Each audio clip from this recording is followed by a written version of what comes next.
ఈ కార్యక్రమానికి, ఈ ప్రెస్ మీట్ కార్యక్రమానికి ఇచ్చేసిన మీడియా మిత్రులందరూ, ప్రింట్ మీడియా, ఎలక్ట్రానిక్ మీడియా, అలాగే యూట్యూబ్ ఛానల్స్ మిత్రులందరికీ శిరస్సు వంచి నమస్కారం తెలియజేస్తానని మిత్రులు.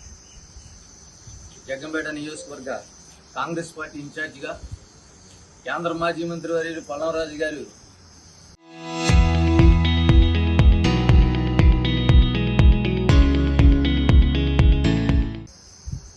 వారి ఆధ్వర్యంలో పనిచేస్తూ ఉన్నాం. అలాగే ప్రదేశ్ కాంగ్రెస్ కమిటీ సభ్యుడిగా కూడా రిప్రజెంటేషన్ ఫ్రమ్ జగ్గంపేట కాన్స్టిట్యున్సీ నుంచి పనిచేస్తాం. సమావేశం ముఖ్యాంశం ఏంటంటే, ఈ రాష్ట్రంలో కానీ ఈ దేశంలో కానీ ప్రజాస్వామ్య ప్రభుత్వాలు మన స్వాతంత్రం సాధించుకున్నప్పటి నుంచి మనం నడుపుకుంటా ఉన్నాం. ఈ ప్రభుత్వం ప్రజల ధనంతో, ప్రజల కష్టంతో, ప్రజలు పనిచేసి ప్రజలు తినే ప్రతి గింజ మీద ట్యాక్స్ పే చేస్తే ఆ ట్యాక్స్ని మనం ఒక బడ్జెట్గా చేసుకుని కొన్ని కేంద్రానికి కొన్ని నిధులు కేటాయించుకుని, రాష్ట్రానికి కొన్ని నిధులు కేటాయించుకుని మన డబ్బును మనమే, ఒక కుటుంబంలో పెద్ద ఏ అంశాలకి ఈ డబ్బుని వాడుకోవాలో నిర్ణయం చేసుకున్నట్టు ప్రభుత్వంలో కూడా మనం నిర్ణయం చేసుకుని మన డబ్బును మనమే ఎలా వాడుకోవాలి, ఎలా ఖర్చు పెట్టుకోవాలి, ఏ అవసరాలకు వినియోగించుకోవాలి అనే దానికోసం మనం ప్రభుత్వాన్ని ఏర్పాటు చేసుకుంటాం. అయితే ఈ సమాజంలో ఉన్న జ్ఞానులైన, విజ్ఞులైన, చదువుకున్న మిత్రులందరూ, అనుభవం ఉన్న పెద్దలందరూ, యువకులందరూ ఆ ప్రభుత్వ ధనం అంటే అసలు నా ధనమే కాదు, నాకు సంబంధమే లేదు, ఆ ఎమ్మెల్యే ఏం దోచుకున్నా, ఈ ఎంపీ ఏం దోచుకున్నా, ఆ మంత్రి ఏం దోచుకున్నా, ఈ ఐఏఎస్ ఆఫీసర్ ఏం దోచుకున్నా, ఈ ఐపీఎస్ ఆఫీసర్ ఏం దోచుకున్నా, ఈ సెక్రటరీలు ఏం దోచుకున్నా మన ఇల్లు, మన గోడే మనది అనుకుంటున్నారు. ఆ భావన విడనాడాలి యువకులందరూ, ఆ భావన విడనాడాలి. మనకు తల్లిదండ్రులు ఇచ్చిన ఆస్తి, మనకు తాత ముత్తాతల నుంచి వచ్చిన ఆస్తి, మనం సంపాదించుకున్న ఆస్తి ఏదైతే ఉందో అది మన జీవితంలో 10% మాత్రమే ఆస్తి. మిగిలిన 90% ఆస్తి మన రోడ్డు, మన బస్సులు, మన ట్రైన్లు, మన సమాజం, ఇవన్నీ మన ఆస్తి. ఆ ఆస్తికి కానీ సమాజంలో ఉన్న ఏదైతే మనం ఏర్పాటు చేసుకున్న నియమాలకి, నిబంధనలకి ఆటంకం వచ్చినప్పుడు, అవి వైలేషన్ ఆఫ్ రూల్లో నడుస్తూ ఉన్నప్పుడు వాటిని మనం ఖండించవలసిన అవసరం ఉంది. ఖండించి మన హక్కులను మనం సాధించుకోవాల్సిన అవసరం ఉంది. యువకులందరూ గుర్తుపెట్టుకోవాల్సిన అవసరం ఉంది. ఇది నాది కాదే అనే భావన వేడాలి.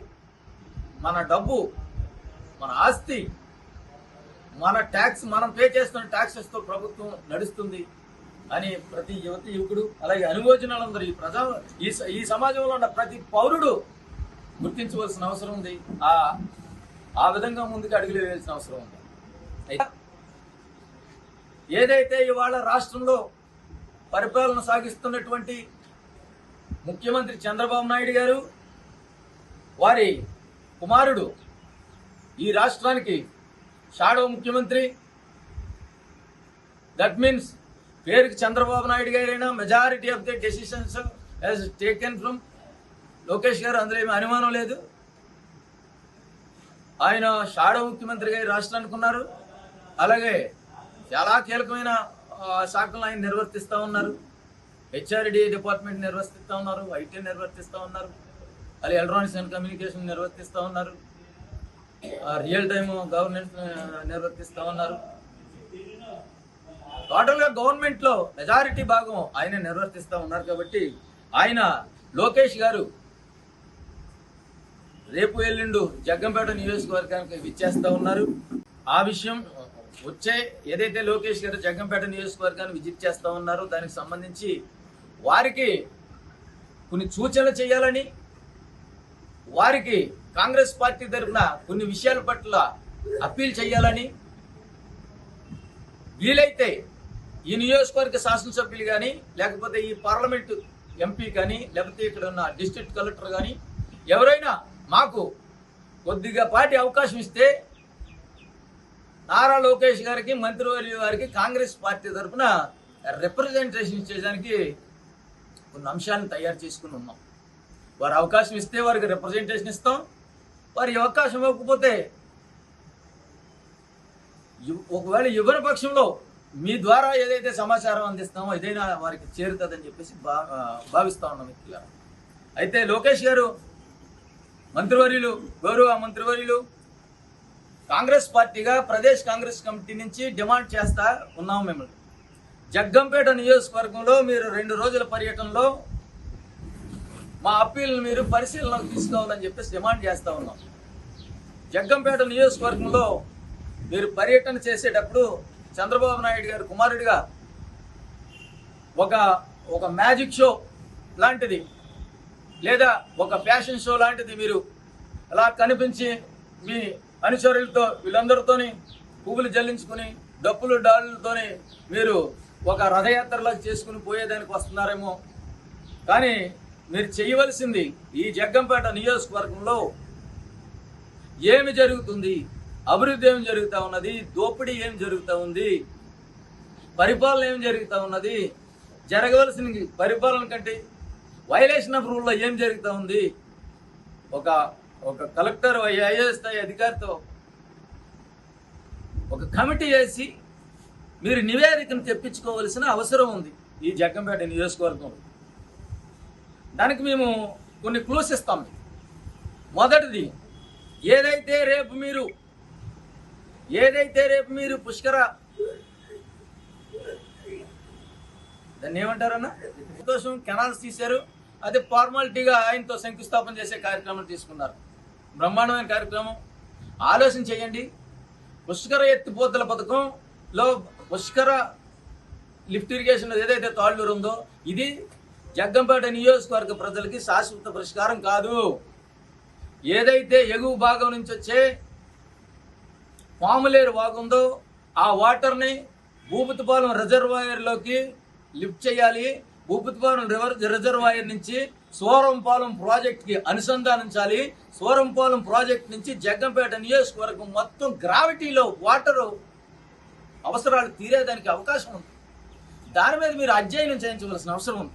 అయితే మరో విషయం ఏంటంటే, ముఖ్యమైన విషయం, ఏదైతే Pushkara lift irrigation Talluru lift irrigation ఉందో దానికి సంబంధించి 52 కోట్లతో మీరు గ్రాంట్ ఇవ్వడం, దానికి స్థానిక నాయకులు వారికి అనుకూలమైన మెగా కన్స్ట్రక్షన్స్ వారితో ఎవరితోనో టెండర్ వేయించడం, ఈ పనులు ప్రారంభించడం ఇవన్నీ జరిగింది. కానీ గత ప్రభుత్వం వైసీపీ ప్రభుత్వం నిర్లక్ష్యం వల్ల 1 సంవత్సరం, మీ ప్రభుత్వం నిర్లక్ష్యం వల్ల 2 సంవత్సరాలు వెరసి 3 సంవత్సరాలు అప్రకటిత క్రాప్ హాలిడేతో రైతులు 300 కోట్ల రూపాయలు నష్టపోయారు.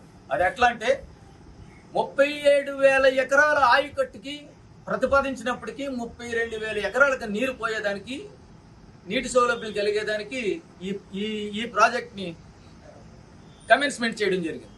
32,000 ఎకరాల రైతులు, తాళ్ళూరు లిఫ్ట్ ఇరిగేషన్కి సంబంధించి 32,000 ఎకరాల రైతులు ప్రతి సంవత్సరము, రైతు అంటే అన్నం పెట్టేవాడండి, ఆకాశాన్ని చూసి పంటేసేస్తాడు. నువ్వు నీరు ఇస్తావో తెలీదు, ఇవ్వవో తెలీదు, అదిగో వస్తుందంటావు, ఇదిగో వస్తుందంటావు, నువ్వు ఇస్తావు, నీ మీద నమ్మి నీకు ఓటేశారు, నువ్వు ఇంటి పెద్ద మనిషివి. దట్ మీన్స్ ఆనాడున్న వైసీపీ ప్రభుత్వం కానీ ఈనాడున్న వైసీపీ ప్రభుత్వం కానీ ఏ వ్యక్తిని డైరెక్ట్గా నేను మాట్లాడట్లా, పార్టీని ప్రభుత్వాన్ని మాట్లాడుతున్నా, ఏ వ్యక్తిని మాట్లాడట్లా. ప్రభుత్వం అప్రకటిత క్రాప్ హాలిడే ఇచ్చింది దానికి, ఇదిగో దీన్ని క్రాప్ హాలిడే ఇస్తున్నాం, పంట నష్టం ఇదిగో ఎకరానికి 2,000 ఇస్తాం, 3,000 ఇస్తాం, 5,000 ఇస్తాం, మెరక పంటలు పెట్టుకోండి అని ఏం చెప్పలా. నీరు ఇస్తారెవరో చెప్పలా. రైతులు పంట పెట్టేశారు, నష్టపోయారు. 30,000 నుంచి 50,000 రూపాయలు నష్టపోయారు సంవత్సరానికి. అంటే 3 సంవత్సరాలకి 1,50,000 నష్టపోయారు ఎకరానికి. నేను ఏమంటున్నా అంటే 3 సంవత్సరానికి 30,000 చొప్పున ఏబీ ఫిషరీస్ని కాపాడుకోండి. అక్కడ మొత్తం పొల్యూట్ చేస్తున్నారు, ఫెర్టైల్ ల్యాండ్స్ అన్నిటిని పొల్యూట్ చేస్తున్నారు, భూగర్భ జలాలను పొల్యూట్ చేస్తున్నారు, 30 లక్షల మంది మంచినీళ్ళు తాగే ఏలేరు జలాశయాన్ని పొల్యూట్ చేస్తున్నారు, గ్రౌండ్ వాటర్ని పొల్యూట్ చేస్తున్నారు. మీరు 100,000 కోట్లు సంపాదించుకుంటున్నారు. ఇప్పుడున్న శాసనసభ్యుడు కానీ, నిన్నున్న శాసనసభ్యుడు కానీ, మొన్నున్న శాసనసభ్యుడు కానీ అందరికీ వాళ్ళే ఏటీఎంగా ఉన్నారు. ఒక్కో ఎలక్షన్కి 7 నుంచి 10 కోట్ల రూపాయలు వాడేస్తున్నారు. బాగా వినాలి మీరు. 7 నుంచి 10 కోట్ల రూపాయలు ప్రతి ఎలక్షన్కి. ఏదైతే 2 మేజర్ పార్టీస్ ఉన్నాయో 2 పార్టీలకి ఎవరిని ఇద్దరు వాళ్ళకి తెలియదు కదా, 7 నుంచి 10 కోట్లు ఆడేస్తున్నారు. వాళ్ళు కాపాడుకోవడానికి వీళ్ళందరూ పెద్ద తాపత్రయపడతారు. ఆ తాపత్రయం తప్పు కాదు. నేనేమంటున్నా అంటే, అయ్యా మీ దేవి విశ్లేషణ కాపాడుకోండి, అలాగే ప్రజలు ముంచేకండి. ఇంకో ప్రపోజల్ ఉంది నాది. అదే బైపాస్ని ఎగువ ప్రాంతం నుంచి, మెట్ట ప్రాంతం నుంచి, గుర్రపాలెం నుంచి, ఇలా బలభద్రపురం నుంచి, మా ఊరు బలభద్రపురం మెట్ట ప్రాంతం బాగా వెనకబడి ఉన్నాం. మీ భూములన్నీ కోటి రూపాయలు అయిపోయాయి, రామారావు ఇవన్నీ. మేము ఇంకా 25-30 లక్షలకే మా భూములు ఉన్నాయి, అదృష్టం.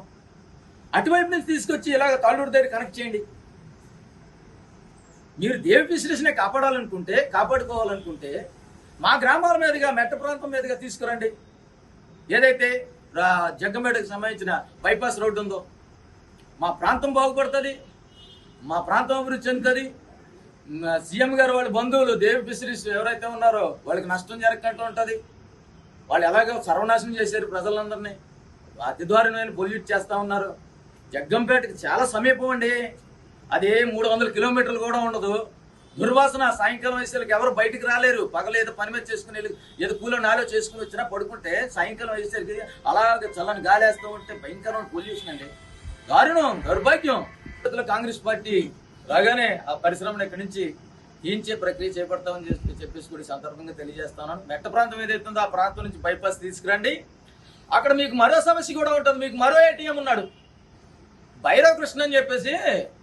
ఈ జగ్గంపేట నియోజకవర్గంలో చాలా కీలకమైన వ్యక్తి, తమిళ్లో బాగా. అతను బ్యాంక్ స్టాండింగ్, అవుట్ స్టాండింగ్ మొత్తం 1000 కోట్ల వరకు ఉంటుందంటారు. ఇప్పుడు అలా తీసుకొస్తే అతని పరిశ్రమ పోతుంది. అది కూడా వీళ్ళకి ఒక ఏటీఎంఏ, వీళ్ళందరికీ డబ్బులు ఇచ్చినాడే.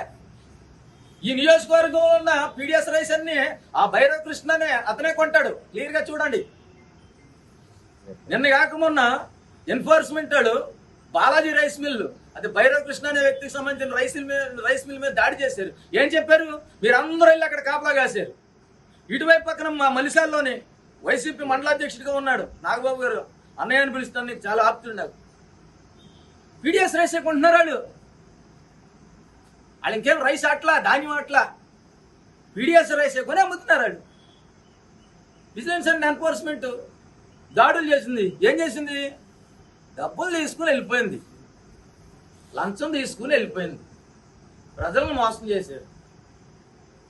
విలేకరులు మీరు ఎవరన్నా, మా తమ్ముడు శ్రీనివాస్ లాంటాడు, కొద్దిగా నాకు గట్టిగా మాట్లాడితే 2 కేసులు పెడతారు, లేకపోతే పక్కింటి తను గొడవ పెట్టే గోడ కూలగొడతారు.